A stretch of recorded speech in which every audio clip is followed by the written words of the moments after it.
Hey everybody, it is Dr. Warren Kalkstein with Antoine Wright here at Kalkstein Chiropractic.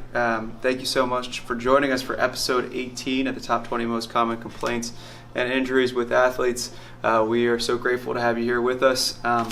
Today we are going to be talking about muscle soreness and recovery for athletes. Episode 18. It's been a lot of them. It's been quite a few, and we're coming down the final stretch of these top 20, and I'm really grateful for you guys joining us again for this week's version of our discussion for athletes and how to help recover at home. Thank you so much for the support and for the comments that you've given us thus far. We really appreciate the community, and we can't wait to get back out on the athletic field and get back to day and get these events rolling and start competing again. So let's make the most of this time. And what can we do right now in this kind of this lull period, if you will? There's plenty, and some of these videos we're showing you exercises and stretches. So be committed to your sport, be committed to your programming. Take this time and make it really valuable for you. Learn, educate yourself, because that is the most powerful tool out of anything in terms of anybody that can help you out in the medical field or in the sports world, is you being an advocate for yourself, gathering data on your own, learning, educating yourself on how to get strong and be healthy. And there's a lot of ways to do that that is preventative in nature for the athletic world and for life in general. So that is the most important thing when it comes to maintaining good health, is educating yourself and then taking that education and applying it. So that's my little side spiel for episode 18. Let's go ahead and talk about recovery. So working out, what does that do? Why do you get stronger working out? What's going on with the body that you go and you lift some weights and then, wait a minute, my muscles are starting to get bigger? So you demand force on the body. You put a demand on the body like a weight, right? And the muscles take that weight and they move it a distance, right? And when they're doing that and you're putting that stress, literally stress, on the body, it starts to break it down in some areas, right? So I say that I do, 20 reps of that perfect squat form that I showed you last week. I was feeling good. I do another set of 20, and then, all right, I got another 15 in me. I can't make it to 20, but 15, I'm pushing it, right? I'm huffing and puffing at the end of it. My muscles are starting to I'm starting to hit a capacity with them, right? And that's what training does. It kind of goes towards that capacity. Rest and recovery is vital for your muscles to get stronger. So I demand a stress on that muscle. It needs to recover in order for it to be bigger and stronger the next time I want to go lift. So my body says, whoa, what was that? What did I just do? I did something. I need to be ready for the next time that happens, right? And that's kind of the systems at play building up muscle, okay? Now with that, there's a 1 to 2 day of recovery where these cycles happen, where you're breaking down tissue and that tissue has a recovery process. And so it's important during that window that, one, you don't overtrain, okay? That's the biggest thing that I see with athletes that we run into in terms of problems, is overtraining, all right? 7 days a week, going hard every single day. Sounds cool, sounds like it's so much of a good thing, it should be a great thing. Usually not so much, right? And in most athletes, it's way too much. So we have to make sure that, one, you're changing up your routine, that you're not doing the same thing over and over again, that you're giving yourself adequate rest for that body group or that body part that you stressed in the workout, and that's a 1 to 2 day range, and depending on the person, and that you're making sure that there's things that you're doing in between those workouts that help you recover in the right way. Okay, so I said a lot. Let's try to summarize that a little bit. 1, train hard, rest, and recover in the right way. Okay, and what I mean by that is proper sleep, 7 to 8 hours at least of sleep at night, good wholesome sleep. Put away your screens, allow your body to really go through that cycle, because there's a ton of healing occurring when you sleep, for your brain and for your muscles and your tissues.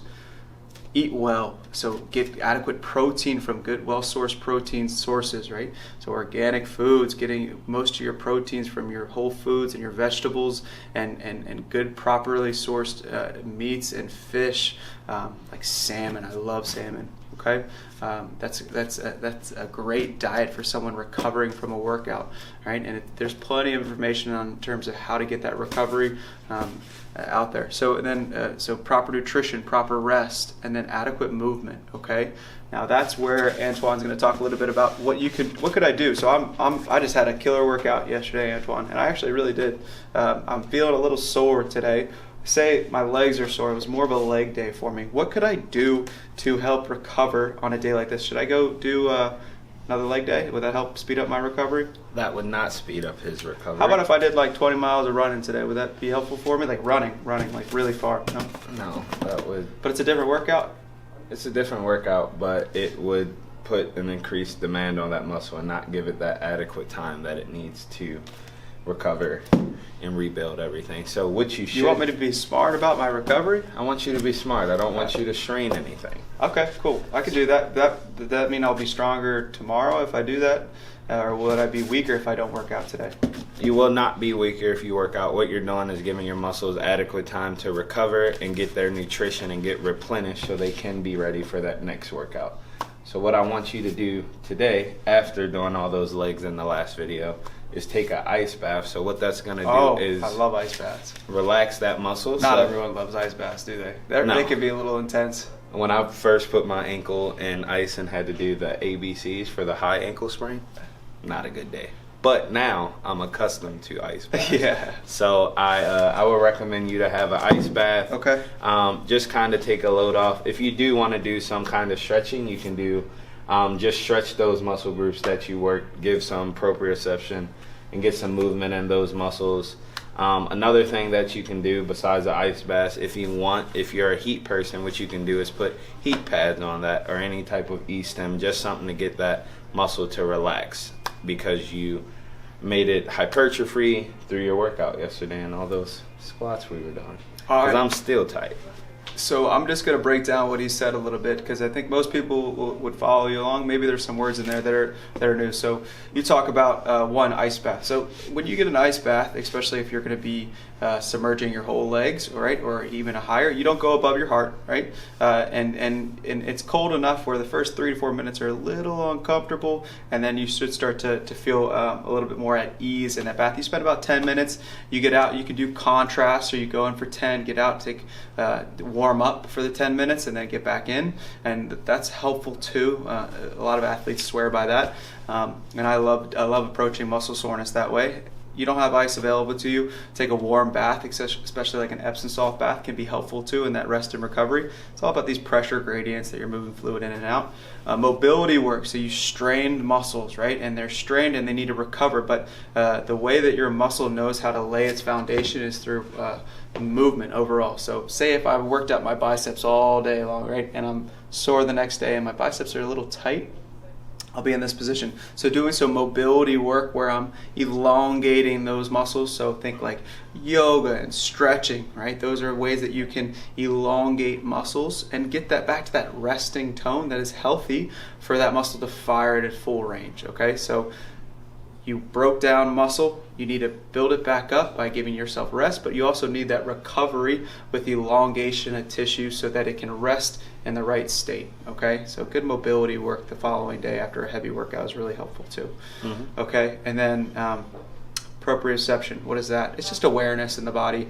So when you have proprioception, it's like my ability to, I hope I get it, yes, I have good proprioception. Touch, can you do that at home? How about with the other hand? Oh my gosh, I hope I get it. Bam, I get that because my body's awareness of where my joints are in space as well as the tissues of my body. So that's proprioception.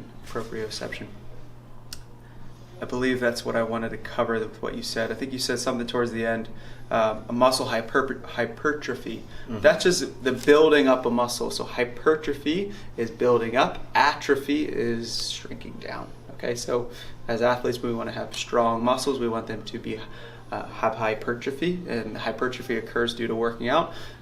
How many times I can say that? That's probably my limit right there, hypertrophy. Hypertrophy. And so making sure that you have that recovery so your hypertrophy comes down to a good, strong muscle. Okay?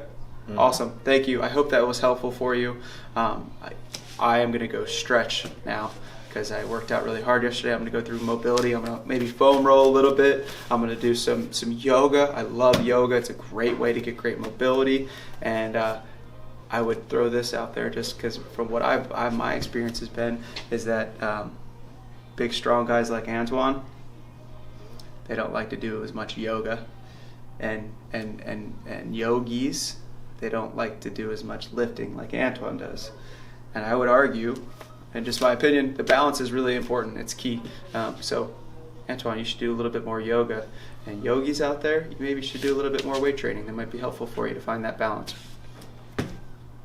Awesome. Thank you so much for watching Special Olympics Maryland. I hope these videos are serving your athletes well, and I hope if you guys have any questions, you don't hesitate to reach out to us, and if you want to private message us on our Facebook page or our Instagram, that's the best place, please do. We are happy to help. We just want to serve the public in the best way that we can when it comes to our athletes recovering and taking care of their body and stop this nasty cycle of overtraining that exists in a lot of sports and a lot of communities. Thanks for watching.